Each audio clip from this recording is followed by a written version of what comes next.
Assalamu alaikum friends, a warm welcome to all of you. Today in this video we are going to talk about novel and its kinds. The word novel has been derived from the Italian word novella, which means something new or strange. But later on novel came to be known as a story in prose. So now we will discuss about its kinds. Number 1 is the picaresque novel. Now what is picaresque? Picaresque has been derived from the Spanish word picaro, which means a person who is picaro, who is wandering around, right? A wanderer, you can say. It exhibits the adventures of hero, usually of low status. ख़ास तौर पे ये kind जो novel की है, इसमें एक ऐसे एडवेंचर्स की बात होती है जिसमें हीरो एक सोशली लोअर स्टेटस का मेंबर होता है और वो घूमता रहता है, घूमता फिरता रहता है, जिस तरह कि आपने टॉम जोन्स का कैरेक्टर देखा। सेकंड इसमें एग्जाम्पल है सर्वांटेस की। सर्वांटेस इज़ अ राइटर जिन्होंने लिखा था Don Quixote. It's a wonderful and adventurous story, वो भी इसी तरह से होती हैं। There is a picaro. And उसके अलावा एग्जाम्पल है मार्क ट्वेन ने लिखी है एडवेंचर्स ऑफ हकलबेरी। तो ये भी बड़ी मज़ेदार और बड़ी ज़बरदस्त स्टोरी है, Mark Twain's adventures of Huckleberry Finn. तो आप ज़रूर इस स्टोरी के बारे में देखिएगा जब देखें। सेकंड काइंड है नावल की एपिस्टोलरी नावल। एपिस्टोलरी नावल जैसे कि वर्ड ही हमें शो कर रहा है कि ये एपिसोड्स में होती हैं, ये लेटर्स की फॉर्म्स में होती हैं, right. No kind of novel which is written in the form of letter is known as epistolary novel. इसमें जो सबसे सिग्निफिकेंट एग्जाम्पल है वो सैम्यूल रिचर्डसन की पामेला और virtue rewarded. This is a novel. ये एक नावल है जो ख़त की फॉर्म में लिखी गई थी through Samuel Richardson. Pamela was a virtuous female. She was a virtuous girl. She was living as a servant in some house where despite lot of resistance, lot of troubles, she remained virtuous lady. This is on her life. So this is the example of epistolary novel. Third में हम discuss करेंगे Gothic novel. Gothic क्योंकि एक अपने word से show कर रहा है कि this is story is about the horror, is about the adventure, और this is about the super natural things. Novel which covers the theme of horror, death, mystery, super natural horror, often set in dark castles. ख़ास तौर पे ये हमने English movies में देखा है कि कुछ ऐसी कहानियाँ होती हैं जो पुराने कासल्स में या पुराने कॉटेजेस में हो रही होती हैं, जिनमें आपने देखा होगा कि वेब आपको नज़र आएगा कि पूरे कमरों में वेब है और इस तरह से जो कहानियाँ बनाई जाती हैं हॉरर।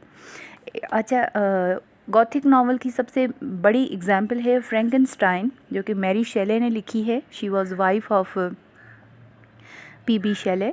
फ्रैंकनस्टाइन एक स्टोरी है जिसमें बताया गया है कि the writer who gives creation to strange creature, जो कि वो स्ट्रेंज क्रिएचर में जब वो लेबॉर्ट्री में साइंस एज एक्सपेरिमेंट करते हुए वो जब जिंदा हो जाती है, तो उसके बाद it starts devastating, it starts destruction, and it enquires the reason from the creator that why didn't you create my female, I'm feeling all alone and why you didn't. So this was such kind of a story Frankenstein। ये भी बड़ी ज़बरदस्त है, ये भी आप देखिएगा। तो this is the example of Gothic novel. उसके बाद हम बात करेंगे number fourth kind, domestic novel. Friends, अगर आपको डोमेस्टिक नावल को बेस्ट तरीके से समझना है तो आप इसमें मैं आपको एग्जांपल दूंगी कि जैन ऑस्टन की आप जितने भी नावल्स हैं वो कवर हो रहे हैं डोमेस्टिक नावल्स के डोमेन के ऊपर आते हैं, क्योंकि उनकी जितनी भी स्टोरीज़ हैं, फॉर एग्जांपल जिसमें मैंने एग्जांपल इसमें आपको बताना चाहती हूँ प्राइड एंड प्रीजुडिस की। आप देखेंगे कि घर सा माहौल है, एक डोमेस्टिक इन्वायरमेंट दिखाई गई है कि एक फैमिली हैं जिसमें बहुत सारी फ़ीमेल्स हैं जिनकी शादियाँ नहीं हो रही, तो वो शादियों को लेके परेशान होते हैं। प्राइड एंड प्रीजुडिस तो एलिज़ाबेथ का कैरेक्टर रिप्रेजेंट करता है प्रीजुडिस को, प्राइड को। So this is the story of domestic novel. ये डोमेस्टिक नावल को कवर करती है, ठीक है। तो domestic novel is all about the homely environment, घर की इन्वायरमेंट। नंबर 5 की काइंड पे को हम डिस्कस करेंगे सेंटिमेंटल नावल। सेंटिमेंटल क्योंकि वर्ड से शो कर रहा है कि इसमें बहुत सारे सेंटिमेंट्स, जज्बात, इमोशंस, फीलिंग्स की बात हो रही है। Novel that represents readers capacity for tenderness, कि जो रीडर हो, पढ़ने वाला हो, उसके अंदर एक कैपेसिटी, एक पैथेटिक या एक सिंपैथेटिक फीलिंग सी अराइज हो, तो उस तरह के नावल को हम कहते हैं sentimental novel. For example Oliver Goldsmith विकार ऑफ द वेकफील्ड, ये एक स्टोरी है, बड़ी ट्रेजिक स्टोरी है, जिसमें एक फैमिली बड़े बुरे तरीके से डिस्ट्रॉय होती हैं, उनकी ऑनर को डिस्ट्रॉय किया जाता है, उस तरह से वो फाइनेंशियली ट्रबल्स में आ जाते हैं। तो ओलिवर गोल्डस्मिथ ने ये बेस्ट एग्जांपल इसमें दी है सेंटिमेंटल नावल की। Number 6 kind psychological novel. हम साइकोलॉजिकल नावल को थोड़ा डीपली पढ़ेंगे कि साइकोलॉजी, जिस तरह के साइकोलॉजिकल नावल वर्ड खुद से शो कर रहा है कि ये इंसान की साइकी पे बनी हुई है, साइकोलॉजिकल अप्रोच पे बनी हुई है। A genre of prose fiction that focuses on the inner life of characters की अंदरूनी लाइफ, अब अंदर से क्या फील कर रहे हैं, तो ये उनके ऊपर है। जैसे कि आपने great expectations by Charles Dickens में देखा। ग्रेट एक्सपेक्टेशंस में एक कैरेक्टर होता है मिस हैविशम का। तो she is such an isolated lady. She lives a life, a very strange life, like her wall clock is always showing the same time. She is wearing the same dress when she was wearing at her marriage time. She did not change her dress, so for the years went and she was wearing the same dress.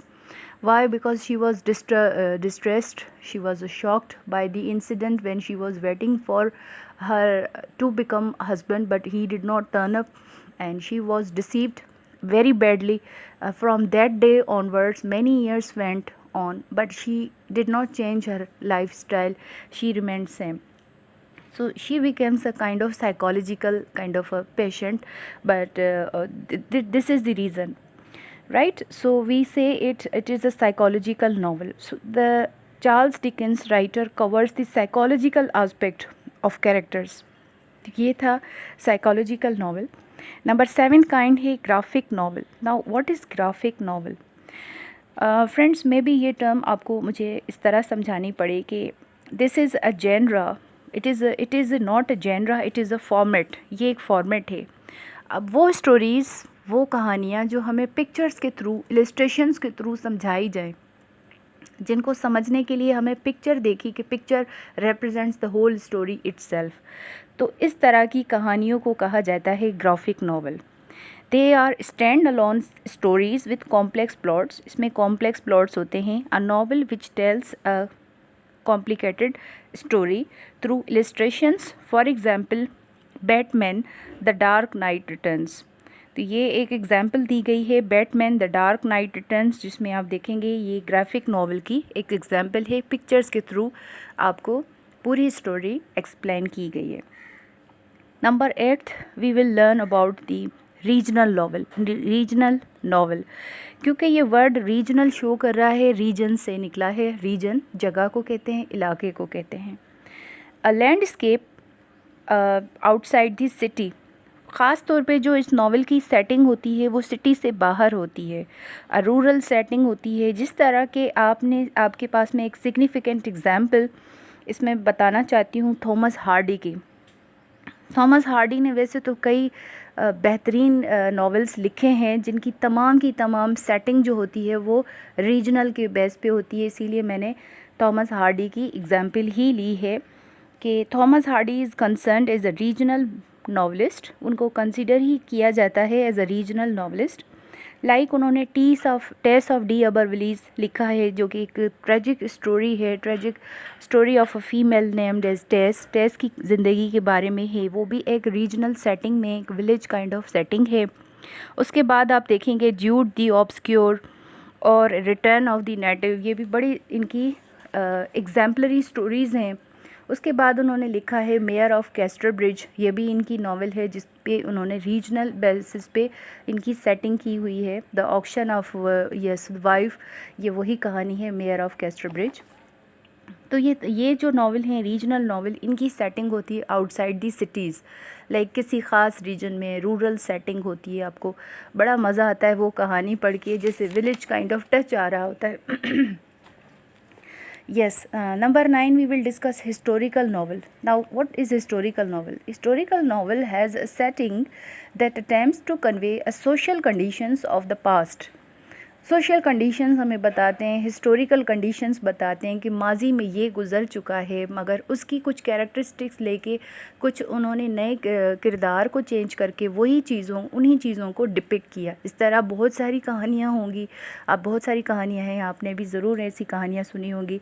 For example इसमें मुझे जो example ज़्यादा बेहतर लगी जो मैं आपके साथ शेयर करूँ, चार्ल्स डिकेंस ने एक नावल लिखी है अ टेल ऑफ टू सिटीज़, जिसमें दो शहरों की, पेरिस और लंदन दोनों शहरों की कहानी बताई गई है और ये फ्रेंच रेवोल्यूशन को डिपिक्ट करती है, क्योंकि ये एक रियलिस्टिक इवेंट था पास्ट का। तो यहाँ राइटर जो हैं चार्ल्स डिकेंस इन इवेंट्स को डिपिक्ट करते हैं, दो शहरों का हवाला देके बताते हैं कि फ्रेंच रेवोल्यूशन में कितनी जो है डिस्ट्रक्शन हुई, कितने लोगों की कुर्बानियाँ इन्वॉल्व हुई, और वो फिर फ्रेंच रेवोल्यूशन क्या क्या लोगों के ऊपर मुसीबतें लाएं कि वो लोग प्रिजन भी हुए, बड़ी मुश्किलात का सामना करना पड़ा। तो ये है एग्ज़ाम्पल हिस्टोरिकल नावल की। उसके बाद friends last kind of novel हम डिस्कस करेंगे, stream of consciousness novel. Now we need to understand कि स्ट्रीम ऑफ कॉन्शियसनेस कौन सी काइंड है।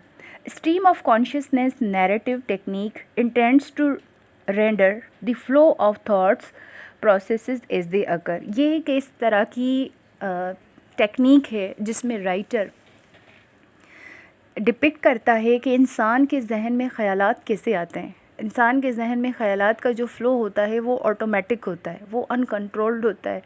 कभी हम पास्ट का सोच रहे होते हैं, कभी हम प्रेजेंट टाइम का सोच रहे होते हैं, कभी हम फ्यूचर का सोच रहे होते हैं, इमेजिनेशन कर रहे होते हैं।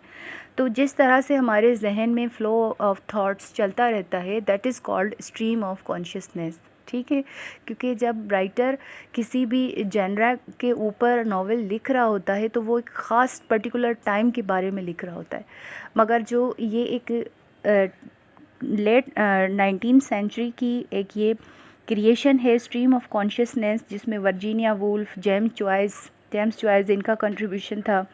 तो ये टर्म डेवलप हुई थी बेसिकली, जिसमें आगे मैं आपको कुछ चीज़ें बताऊंगी। जिसमें this narrative technique stream of consciousness is used in novel the sound and the fury. मैंने एग्जांपल ख़ास तौर पे द साउंड एंड फ्यूरी की लिखी है by this novel is by William Faulkner. William Faulkner ने ये स्टोरी लिखी है the sound and the fury, जो डिस्ट्रक्शन के ऊपर है, मगर ख़ास तौर पे इसमें एक जो कैरेक्टर होता है बेंजी का माइंड जो है वो पूरी तरह से डेवलप्ड नहीं है। He does not function, his mind does not function logically. तो वो जो सोच रहा होता है, जो बता रहा होता है, दैट इज़ ऑल डिफरेंट, क्योंकि वो अपनी सिस्टर कैडी के साथ बहुत ज़्यादा फेमिलियर होता है। वो सिर्फ़ अपने परेशानियों और दुखों की बातें सिर्फ अपनी सिस्टर के साथ ही करता है। तो स्ट्रीम ऑफ कॉन्शियसनेस की ये बेस्ट एग्जांपल है। Ordinary persons mind jumps from one event to another. इंसान नॉर्मल तौर पे एक जगह से दूसरी जगह तक जहन मुंतकिल होता है। Stream of consciousness technique captures this phenomena. Stream of consciousness technique इसी तरह की सिलसिले को कैप्चर करता है। There is a character in the Sound and the Fury novel written by William Faulkner, Benji. There is a character of Benji whose mind does not function logically. Faulkner records his thinking in terms of basic images. तो Faulkner उनकी जो thinking है उनको basic images के through represent करते हैं। तो friends ये मेरा एक टॉपिक था काइंड्स ऑफ नावल के हवाले से। होप कि आपने ईच काइंड को अंडरस्टैंड किया। मेरी कोशिश थी कि मैं ज़्यादा से ज़्यादा सिंप्लीफाई करूं। मेरी तमाम वीडियोस में मेरी कोशिश यही रहती है कि मैं टॉपिक्स को सिंप्लीफाई करती हूं अपने व्यूअर्स के लिए, अपने रीडर्स के लिए, कि जो स्टूडेंट्स भी तैयारी कर रहे होते हैं, द मास्टर्स इन इंग्लिश में हैं, या जो जनरल पब्लिक जो लिटरेचर के साथ ज़्यादा अपना इंटरेस्ट रखती हैं, तो उनके लिए आसानियाँ हों और उनको इतने बेस्ट तरीके से समझ सकें कि वो किसी के साथ भी अगर ये टॉपिक्स डिस्कस करें तो उनको जो है वो ईज़िली अंडरस्टैंड हों और उनको एग्जाम्पल्स के थ्रू बता सकें। तो friends, I tried my best to bring before you this video in a easiest possible way. Hope you like it, and if you are new to watch my video, please subscribe my channel after watching my video. Thank you so much, friends.